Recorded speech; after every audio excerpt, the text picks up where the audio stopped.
haunted fort that was built in the UK in 1756. UK's Paranormal Activity is here in Fort Amherst of Kent, and this I found just recently, 1756, think Outlander. Now, in Medway, southeast England, constructed 1756 at the southern end of Brompton, lines of defence to protect the southeastern approach to Chatham Dockyard and the River Medway against the French invasions. And this is one of the areas here. Fort Amherst is now open. It's a visitor attraction throughout the year with tours, of course, and it has a very vast subterranean tunnel complex. The primary purpose of the Medway fortifications was the defense of the naval dockyard. It was largely the result of the raid on the Medway in 1667 during the Second Anglo-Dutch War in June 1667. Successful attack conducted by the Dutch Navy on English warships laid up in the fleet anchorage off Chatham Dockyard in this area of Kent. So defenses were planned for the dockyard from 1708, and land was then acquired by 2 Acts of Parliament, and land was surveyed in 1715 by the Duke of Marlborough. First plans of defence from Gun Wharf, Chatham to the North Village of Brompton. And in 1755, the Prince Wales Bastion, King's Bastion, Prince Edward's Bastion, Prince Henry's Bastion, and Prince Frederick's Bastion were all built. And these and the ditches built during the 7 Years' War between 1756 and 63 became known as the Chatham Lines and were entered by 4 gateways with bridges. In 1757, an infantry barracks for a troop garrison was built to man these defenses. Now, a garrison is a collective team for any body of troops stationed at a particular location, originally to guard it, but now often simply use it as a home base. The garrison is usually in a city, town, fort, castle, ship, or similar. The garrison town, commonly expressed for towns that has military garrison.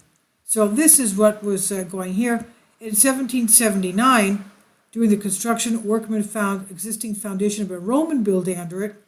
Several finds, including pieces of Roman bricks and tiles, were made, and Roman coins were also found there, including one of Empress Faustina. She was the 3rd wife of Empress Constantinus II. The main source for her biography is the account of historian Ammianus Marcellus. So, Roman coins with Empress Faustina. So this would have been around 350 AD. And one of the Emperor Claudius. Emperor Claudius was a Roman emperor from AD 41 to 54.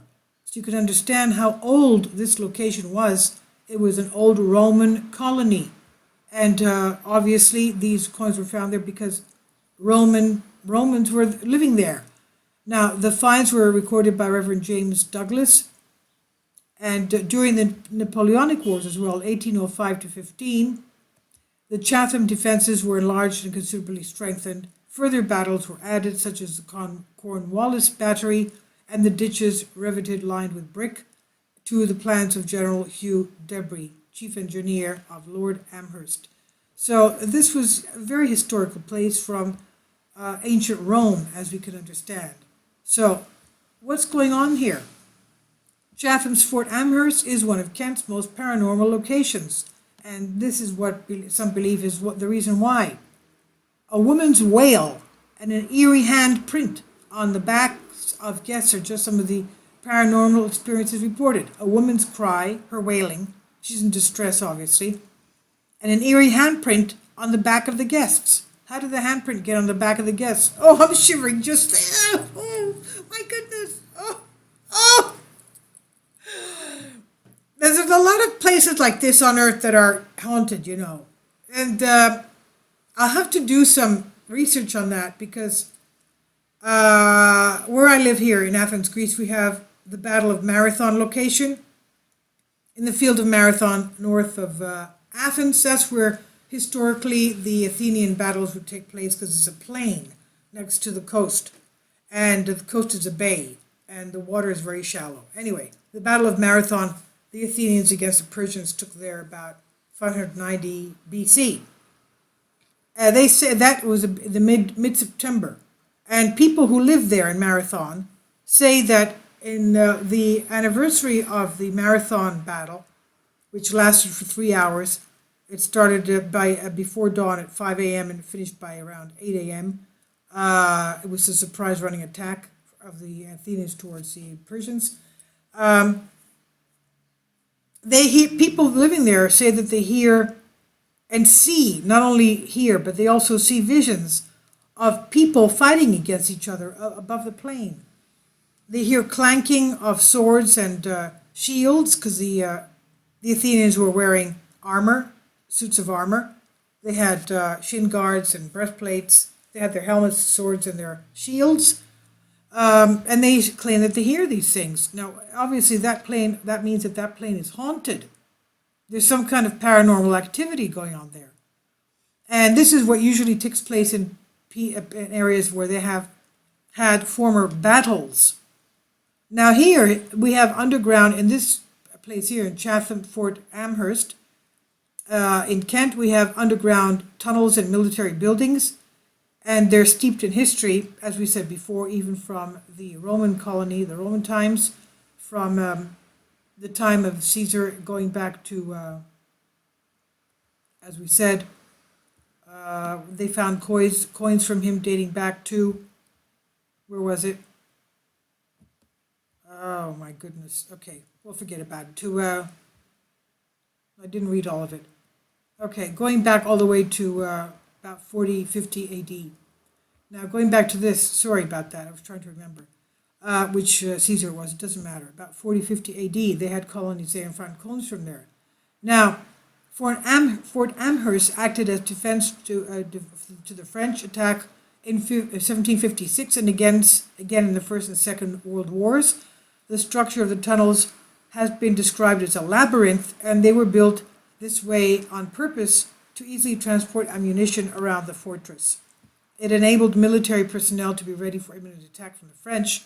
For more than 300 years, thousands of troops tread on these dock road caves. But what makes this area so spooky, besides the wailing of a woman's cry in distress and the handprint on people's backs?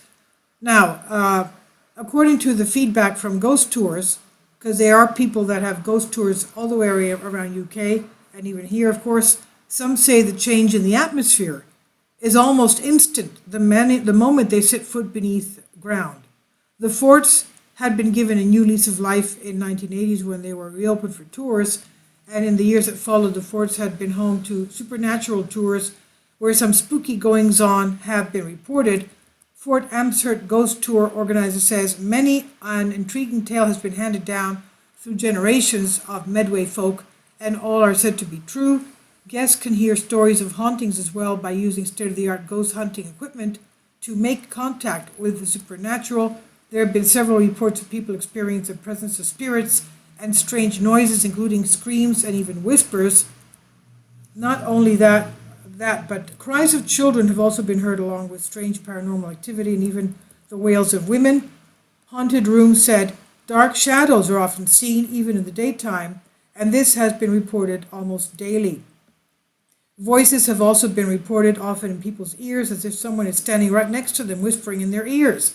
People have been so shocked by these paranormal activities that they've screamed in shock, quickly leaving the area. It went on to say that one spirit, notably a soldier, has been seen by those touring the staff. Have been seen by those touring and the staff that are taking care of this area. These sightings have apparently been on the lower gun floor, and workers who are familiar with the layout said to have are said to have seen him more than once. Other paranormal tales claim guests have noticed a child's handprint on their backs upon leaving the tunnels.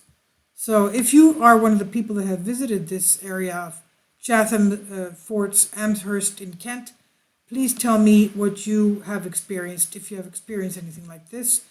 I'm going to make a video. I have to remember to make a video on an area of southern Crete called Francocastello, where in the middle of summer, a certain day where these people show up on the ramparts of a very old Byzantine fort that's situated there. I have to find out and report on that too, because every year they say that they have three or four people, three or four entities that look like people, that look like ghosts or something, walking on the ramparts there, and that's of course another haunting.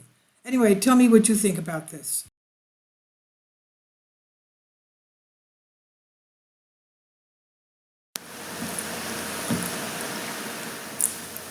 If you'd like to join me on my Patreon account, you will hear content not covered by mainstream media.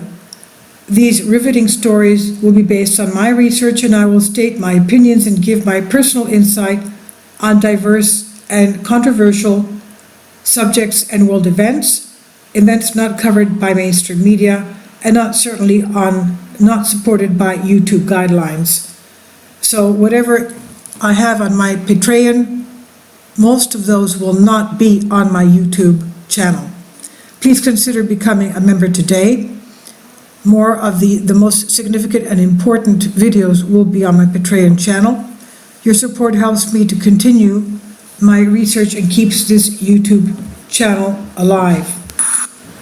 And we depend on your support, your generous charity, because we help economically challenged families here in Athens, Greece, in Kapota, and we also help the young generation with university tuition and the community around our church. Thank you.